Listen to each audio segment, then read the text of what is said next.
So in one of the Now What book clubs, another question that came in was about people whose parents are in long-term care and the grief that they're walking with their adult children. Kids in their 20s who have either been a caregiver to their grandparent who's no longer at home, or the kids are worried that they'll get their grandparents' illness.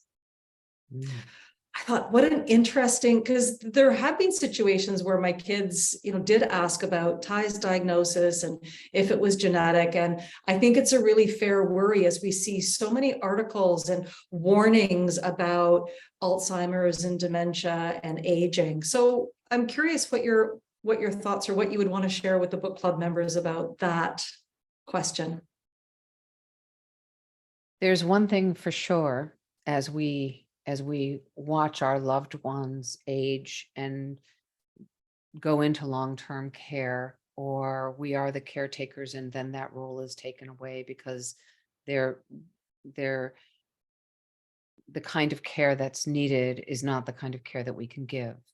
And what I think is important here is that we can watch the aging process, and we do have some degree of denial that it's going to happen to us.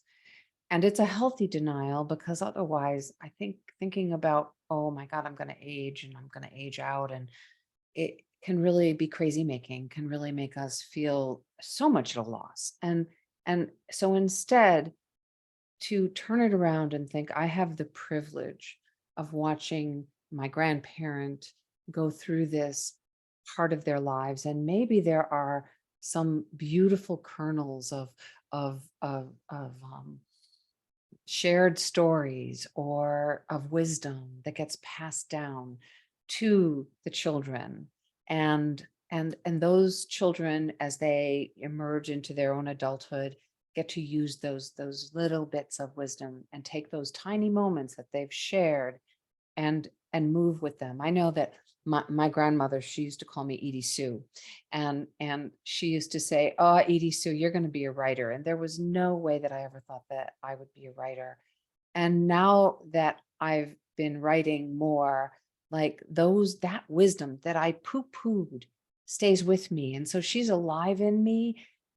She lived to a ripe old age of 96, and she taught me so much. But instead of being afraid, oh, that's what's going to happen to me, I'm able to say she can walk with me while I write. And that's, again, it's finding ways to change how you hold the grief or the changed relationship or the fear, because there is fear for many people about aging, about getting what our loved one got. And you might not, but you need to be in the moment. You need to be in the here and now. And it doesn't mean that you won't think about it, but remember that you've got now, and now is so important. It makes me think about the chapter about intention and Recipe for Empathy, where I talk about be intentional with your intentions. And I think a really practical takeaway from what you just said can be, when the adult children, when you're visiting your loved one in long-term care, to be able to say, what is my intention with this visit? Or what one thing do I want to remember fondly, a year, 2 years, whatever time frame into the future.